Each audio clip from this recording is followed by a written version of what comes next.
Et salut à tous, c'est Laco. J'espère que vous allez bien pour ce petit week-end. Ici ça se passe très très bien. Et c'est parti, on va faire un world tour de mes fourmis. C'est parti pour une vingtaine de minutes, il y a du monde. Et on va commencer, regardez-moi ça, avec les maculatus, les Camponotus maculatus. Nos petites fourmis africaines, alors ça explose encore, tout se passe bien pour elles. Alors pour une fois elles sont plus chauffées, mais ça continue de bien donner sa carbure. Regardez-moi tous ces grains de riz, ça donne de partout. Alors il commence à y avoir des beaux gros médias. J'ai remarqué un ou deux beaux majors aussi. On va regarder de l'autre côté Madame Lagie qui est écrabouillée tellement il y a du monde dans le nid ici. Toujours des larves, quelques cocons à ouvrir. Donc ça se passe plutôt bien, hein, franchement. Un des Madame avec son cucu avec ses poings très très beau. Étage supérieur, ça se remplit aussi. On voit des beaux médias ici. Étage encore au-dessus, pareil, des larves, des cocons.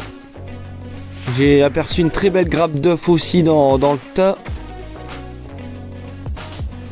Au-dessus ça se calme et là encore pas mal de cocons. Alors c'est une espèce que j'adore chez les maculatus parce qu'elle est très très claire celle-ci. Alors vraiment, c'est vraiment magnifique, ça claque à l'œil avec les majors, avec leur grosse tête noire. Le contraste est vraiment super, c'est vraiment le coloris que je cherchais. Donc c'est plutôt pari réussi pour elle. Voilà, donc tout se passe bien, l'envoi c'est bien rempli. Et côté du nid, voilà, elles m'ont fait une chambre complètement à l'extérieur. Je pense qu'elles cherchaient de la chaleur, il y a un câble chauffant qui passe pas loin dans l'espèce d'à côté. Elles essayent de gratter les degrés qui sont possibles. En tout cas, il va y avoir pas mal d'ouvertures pour les prochaines. Alors, on continue avec les Myrmecocystus mexicanus, nos pots de miel. Alors, ça tient le coup. Pour l'instant, ça se passe bien. Ça évolue vraiment tout doucement. J'ai les larves qui grandissent tout doucement. Voilà, on les voit au fond, hein, les belles larves. J'ai une ponte, donc tout se passe bien. Voilà, les 4 ouvrières se portent bien. Elles n'hésitent pas à sortir chercher à manger. On voit les petits œufs là au bout au niveau de la tête de l'ouvrière. Alors là, Jean, j'espère que vous l'avez remarqué, on voit son gros cucu qui pend en haut là. Elle est en mode vrai mode pot de miel, hein, celle-là pour l'instant. J'ai d'ailleurs bien réduit les quantités de liquide sucré parce que j'ai l'impression qu'elles étaient en train de l'engrosser, mais max. J'ai pas mis de liquide sucré là pendant une semaine pour essayer de calmer un peu ça. J'ai préféré donner que des blattes. Je nourris en protéines. Regardez-moi cette grosse mémère là pendue au plafond. Très belle Myrmecocystus mexicanus, hein. Franchement elles sont magnifiques. En espérant qu'elles nous fassent des filles aussi belles qu'elles et qui vont gonfler à s'en péter le bide. Voilà, on voit le petit couvain qui est mis juste au-dessus de l'hydratation. Ça claque. Voilà, ça se passe bien pour elles aussi pour l'instant. Voilà, c'est elles qui sont plus proches du câble chauffant. Elles doivent être autour des 22-23 degrés, hein. Sinon toutes les autres sont autour des 20 degrés pour l'instant, pour mes exotiques. Allez, on continue avec la géante Pachycondyla crassinoda. Pour l'instant, ça évolue aussi bien, les gars. Regardez, une très belle larve devant sa tête, une autre petite à côté. Et j'ai encore la belle grappe d'œuf à droite qui tient le coup. C'est le gros carré jaune qu'on voit en dessous des deux larves. Alors on va pas soulever le couvercle, on va vraiment la laisser tranquillou bilou. Regardez la taille de ce monstre. Et les larves qui commencent à bien évoluer. Donc on approche du cocon. Ça serait vraiment une très bonne nouvelle et une magnifique réussite pour cette année. À côté, pareil, on avait commencé en même temps la Neoponera apicalis. Alors elle a vraiment moins peur que sa Pachycondyla. Ici j'ouvre le couvercle. Et là voilà, elle nous montre sa petite tête avec ses belles antennes dorées. Franchement pareil, une très belle réussite pour l'instant. Elle tient bien le coup dans ce setup. Le tube bambou elle a adopté directement. On voit que ça grouille de collemboles, hein. Je nourris bien. Un nettoyage très régulier. Et les collemboles sont très bien ici. Les deux nids sont très humides pour ces deux ponérines. Et les collemboles adorent ça, hein, franchement. Voilà, on va aller jeter un petit coup d'œil au niveau du tube de madame, hein, tant qu'elle nous laisse de la place. Voilà, on va aller voir ce qui se passe dans le tube. Alors une première cavité qui est remplie de terre aussi avec des restes de blattes. préparation des blattes. Et regardez ici, un très très beau cocon. C'est bon ça.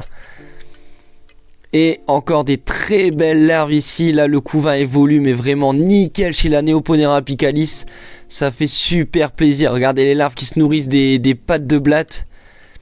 Des magnifiques larves. Ah, franchement, je les adore, celles-ci, tout piquetées.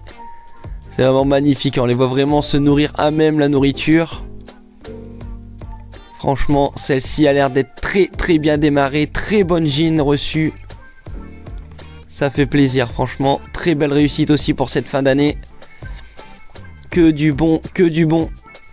Et ce cocon, j'espère pour la prochaine vidéo vous montrer une bonne nouvelle. Alors on continue, tant qu'on est parti sur des espèces exceptionnelles, on continue avec les Gigochops Destructor. Vous l'avez vu, hein, elles ont emménagé dans leur nouveau setup. Et elles se font des petits plaisirs. Regardez, là, elles adorent aussi chasser les petits colamboles. Très curieuse celle-ci. Alors elles sortent pas par 50 à chaque fois, hein. D'ailleurs je sais même pas combien j'en ai. Je dois en avoir une trentaine je pense dans les nids. Mais toujours 2-3 à l'affût qui se baladent. Ça permet de faire des belles vidéos. On se croira en mode nature ici. Voilà, ça se balade plutôt bien. Donc elles, les colamboles, elles ont l'air d'en raffoler, hein. Je les vois souvent courir après, les mâcher devant moi. C'est vraiment super. Ici au premier plan, on voit une belle blatte qui a été coupée en deux pour qu'elle vienne se nourrir. Regarde, on voit bien la Gigantops à gauche qui va lui arracher un bout de viande. Regardez, attention, elle va lui arracher un petit morceau. Tac, un petit coup de léchouillage. Et hop, on y va, on se fait un petit steak. Et bon appétit madame.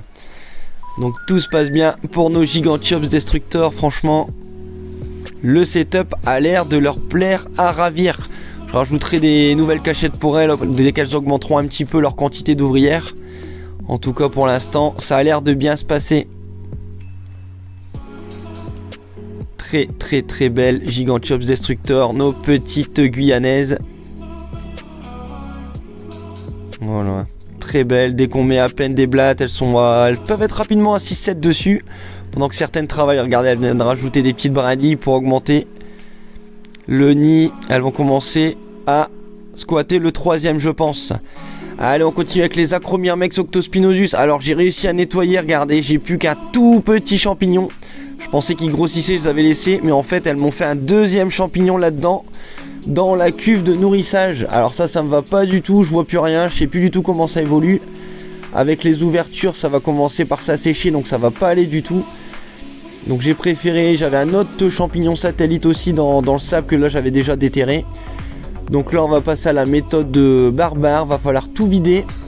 Je vais remettre tout le champignon dans la petite cuve et je vais forcément vider tout le sable. Je pense que le sable c'est bien pour elle, mais elle passe énormément de temps à travailler, à faire des fondations et au final elle s'occupe moins du champignon. Donc on va tout remettre dans la petite boîte, on va remettre une cupule en plastique. Et ici par contre je vais essayer de complètement vider ou vraiment réduire le sable pour plus qu'elle vienne dans cette boîte. Et qu'elle s'en sert vraiment comme aire de fourragement et pas comme aire de culture de champignons, hein. Regardez là, il va commencer à apparaître ici en dessous le champignon. Alors je l'ai bougé parce que dedans il y avait la gine et il y avait aussi tout le couvain. Donc nous voici le lendemain, j'avais vidé. Donc j'aurais laissé encore une toute petite quantité de sable et de perlite. Et là elles pourront plus construire à l'intérieur, hein, à moins de le laisser vraiment à nu. Alors on remet des pétales de rose, on voit que ça a déjà bien recoupé. Du troène, des pétales et des fleurs. Et on va les refaire un petit coup d'œil au niveau du nid du coup maintenant. Donc là la déchetterie qui a jamais été vidée, elle l'entretient plutôt bien, c'est vraiment un très beau terreau. Et là du coup je l'aurais mis dans une petite coupelle. Alors pour info, la coupelle est déjà remplie à ras-bord quasiment. Il reste plus quelques petits centimètres là sur la gauche. Mais je vais le laisser pour l'instant pour qu'elle le refaçonne plutôt bien. Et je trouverai une coupelle mais qui sera vraiment quelques centimètres plus grande. On va y aller vraiment progressivement pour les pousser à rester à l'intérieur et éviter de se promener avec des grains de sable. Voilà, on voit qu'il est bien vert, hein. Là ils ont carrément charbonné, elles ont coupé pour bien lui redonner, bien le façonner. Et d'ailleurs j'ai même un morceau qui a commencé à être cultivé ici, j'ai vu ça ce matin. Donc vraiment un petit morceau qui est en train de prendre vie ici. On verra si elle le décale, on verra s'il crève ou si elle l'agrandisse. Mais en tout cas c'est déjà un beau petit morceau de champignon, ça fait plaisir à voir au niveau du tube. Au moins on a une belle visibilité sur un petit peu de leurs activités. Voilà, donc on verra ce qu'elle nous donne pour les prochaines vidéos. Mais je reste très confiant pour elle. Car on a une bonne partie de couvain j'ai vu qui est vraiment pas mal, hein, conséquent. Et la gine se porte bien, donc pas de souci. Il n'y a plus qu'à les retaper et essayer de les conserver dans cette petite boîte où on va essayer de garder une très bonne humidité. Allez, on continue avec nos Myrmecia Negrocincta, nos petites piqueuses. Alors là, elles viennent un peu s'abreuver un petit peu de jelly. Et là, je mettrai pas ma main dans l'entrée du nid, hein. Franchement, qui s'y frotte, s'y pique. Moi, j'hésiterai à m'avancer. Là, ici, ça vient. Regardez, s'abreuver, elles sont magnifiques avec leur couleur orange. Leurs pattes arrière qui sont énormes. Regardez là, celle qui vient boire. Celle à côté a pas l'air d'être très contente de l'avoir arrivé. À peine un petit check-up. Voilà, c'est bon, c'est une copine, on va la laisser tranquille. Mais elles ont pas l'air très sympas entre elles, hein. Voilà, sinon ça se passe bien pour elles dans leur petite zone désertique. On va essayer de faire tourner un petit peu le setup. Et on va aller jeter un coup d'œil dans le nid, voir ce qui s'y passe. Si Madame la gine se porte toujours bien. Donc elles, pareil, elles sont plus trop chauffées pour l'instant. Petite pause hivernale autour des 21-22 degrés, on va dire. Il y a un petit morceau de cap qui passe, mais c'est assez light. Madame la gine se porte bien, elle est là en plein milieu. Ici, on voit ici 2 larves qui ont été mis au sec. Peut-être les prochaines à tisser. Alors celle du dessus est vraiment tordue, là, elle est un peu bizarre. En train de se promener avec, elle l'a nourrie tout à l'heure, je sais pas, c'est un petit peu bizarre. Ensuite, voilà, ici on va regarder en haut, généralement c'est le tout petit couvain qui ici est stocké. Voilà, on peut voir, il y a 2-3 œufs, des vraiment toutes petites larves là qui sont en mode protection par les grandes sœurs, en attente de nourriture. Et en bas ici, les larves qui évoluent un peu plus. Donc là, c'est ici la chambre de nourrissage, on va dire, hein, bien humide. Et c'est là qu'elles viennent en mode on vient manger. C'est la cantine par ici.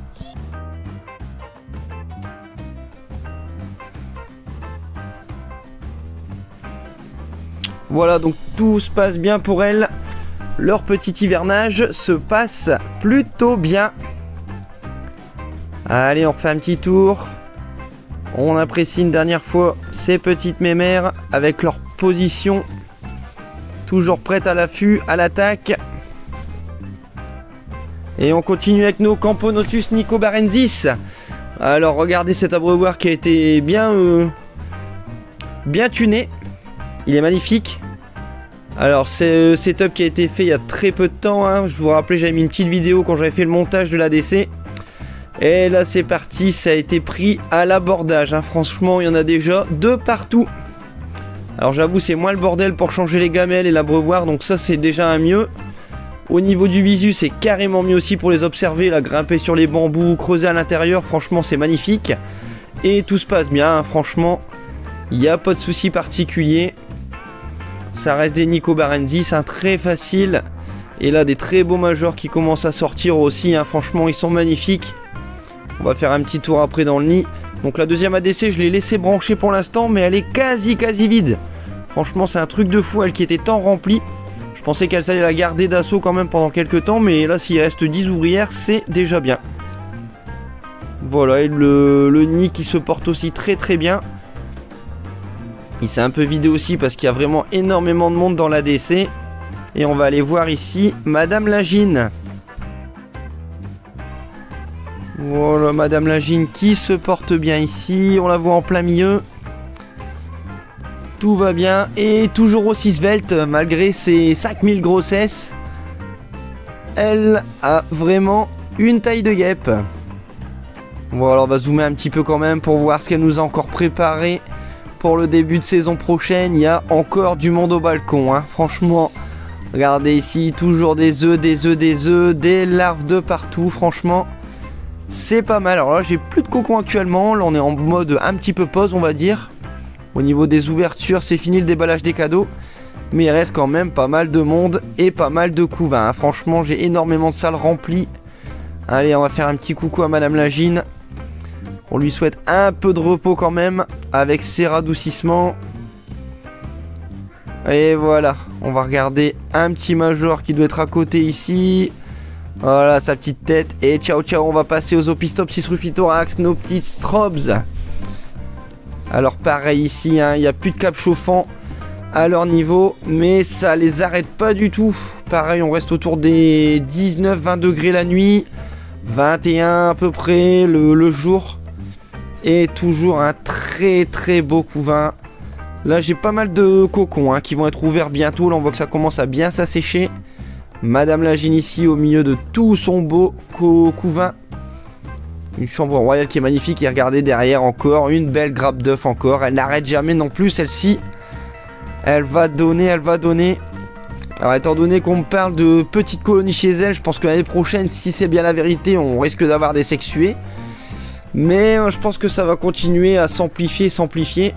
Je pense que la Minora va être remplie facilement l'année prochaine, ça c'est sûr et certain. Voilà, les autres chambres se portent très très bien aussi, ça commence vraiment à se remplir. Alors là c'est du très gros zoom, je vais faire après un petit passage en mode moins macro. Et vous allez voir que le nid commence à vraiment prendre de l'ampleur, franchement. Il n'y a aucun souci avec elle, franchement il y a très peu de décès. Et ça se passe à merveille. Regardez ces yeux énormes de ces mémères. C'est vraiment l'espèce chouchoute. Une tête vraiment atypique, des couleurs magiques. L'ADC qui cartonne pour elles. Elles adorent ça, ce petit terrain de jeu. Effet 3D, regardez, il y en a qui grimpent ici. Toujours une bonne quinzaine qui monte la garde à l'entrée du nid. Voilà, ici elles sont là. Faut pas rentrer non plus, faut pas les embêter. Nos petites strobes, fidèles à elles-mêmes. On va regarder le nid maintenant, vu de plus haut. Et regardez, ça commence à avoir vraiment de la gueule dans ce nid. Les cavités ne cessent d'augmenter en quantité d'ouvrières. Franchement, ça fait vraiment plaisir. Pareil, une très belle année réussie avec elle. Ces australiennes. Très très beau couvain pour l'avenir. Allez, les dernières qui sont pas en mode de refroidissement, qui reste dans ma pièce d'élevage, c'est une équipe de Messor Barbarus. Regardez ici, on tape dessus, tout le monde se pète la gueule. C'est le bordel dans ce nid comme d'habitude, il y a bientôt plus de terre à l'intérieur, elles ont tout vidé, il n'y a plus rien pour tenir. Alors je leur ai mis le tube, des fois il est rempli, des fois il est vide, ça change vraiment d'une journée à l'autre. Aujourd'hui vous avez de la chance, il y a un peu de monde dedans, elles ont commencé à bien ramener du couvain. Alors bien sûr le nid terreux je l'humidifie plus du tout, j'aimerais bien qu'elles viennent là-dedans pour pouvoir jarter le nid d'à côté. Je serais bien d'avis d'y mettre une plaque Dig fixe, les plaques qui vendent chez Handstore pour creuser, voir un peu si ça peut faire l'affaire dans ce nid. Parce que tout ce qui est terrain calcaire, sablonneux, tout ça dedans, ça tient pas du tout. Là par contre dans le tube c'est nickel. Et allez, on va terminer cette vidéo avec un petit passage chez nos diaposeuses. Regardez dans mon garage, on en est à 14,3 degrés. On va faire un petit tour. Alors ici les Camponotus cruentatus, tout se passe bien. Madame Lagine est là avec tout le monde, groupir. La DC est très vide. Normal, pour l'instant on se repose. En dessous on voit les Lassus, SP jaune, SP noir. La Camponotus qui se porte bien aussi. Les Formica rufibarbis. Donc là ici c'est une Camponotus vagus à droite pour info, qui avait perdu toutes ses ouvrières. On verra l'année prochaine ce que ça donne. En tout cas les tubes se portent bien. Ici la Polygyne Messor Barbarus 3 reines. On va laisser le filtre rouge mais ça grouille dedans, j'ai regardé à l'œil. Les 3 se portent bien aussi. Pas de soucis. Derrière le tube noir, les fameuses Camponotus Fetchenkoi qui font une diapose comme les autres, autour des 10 degrés ça va être cet hiver. Donc tout se passe bien aussi, là, elles sont réfugiées au milieu du tube. Ni trop humide, ni trop sec. Avec le couvain là à gauche qui se porte bien aussi, mes petites pépites. Voilà, tout va bien. On va regarder ici les Formica rufibarbis qui se portent très bien aussi, très peu dans l'ADC. Et on va regarder encore leur montagne d'ouvrières, voilà, côté humidification là qui se porte bien. La gine est en plein milieu recouverte d'ouvrières. Donc nickel pour nos Formica rufibarbis. Pour l'instant, Ces 2 premières semaines de mémoire, on doit être à 2 semaines de début de diapause, se porte bien. Les Messor Capitatus, pareil, le nid est bien consolidé, bien tranquille. Madame Lagine, par contre, il est côté, regardez la rod du tube là pour sortir dans la DC. D'habitude, elle est plus du côté du couvain au niveau de l'humidification, mais là, elle fait un petit tour. Bon, elle cherche peut-être du monde. Voilà, nickel. On va faire un petit tour rapide dans la DC. Donc, c'est vraiment très light par rapport à d'habitude où ça grouillait pas mal. Ici, quand on veut regarder, les ouvrières sont très ralenties. Elles marchent tranquillement. Là, elles mènent leur vie. Mais au frais, on préserve son énergie. L'abreuvoir, ça va. Encore des graines. Donc, on va les laisser tranquillou pour l'instant. On va pas encore faire de nettoyage. Derrière, les Myrmica SP, ça se passe bien. Bon, je les ai pas nourris. Par contre, ça me rappelle qu'elles, il faut les nourrir durant la diapause. Hein. C'est vrai que j'avais oublié ça. Donc tout se passe bien. Il n'y a pas de décès, rien. Je vais leur mettre une petite blatte bientôt. Ma boîte Lassus SP noire se porte très bien aussi, Madame Lagine. Et en dessous, on va terminer cette très longue vidéo. Merci d'avoir suivi si vous êtes encore là en tout cas. Ça fait super plaisir. On termine avec nos Crématogasters scutellaris. Pareil, elles qui se sont très groupies dans leur petit nid. Regardez au niveau du couvain, tout est là. Et Madame Lagine qui est dans la petite interstice, là, le trait noir qui est en bas là. Moi je la vois mais c'est noir sur noir, il y en a 2 partout. Donc tout se passe bien. Vivement la suite et ciao ciao.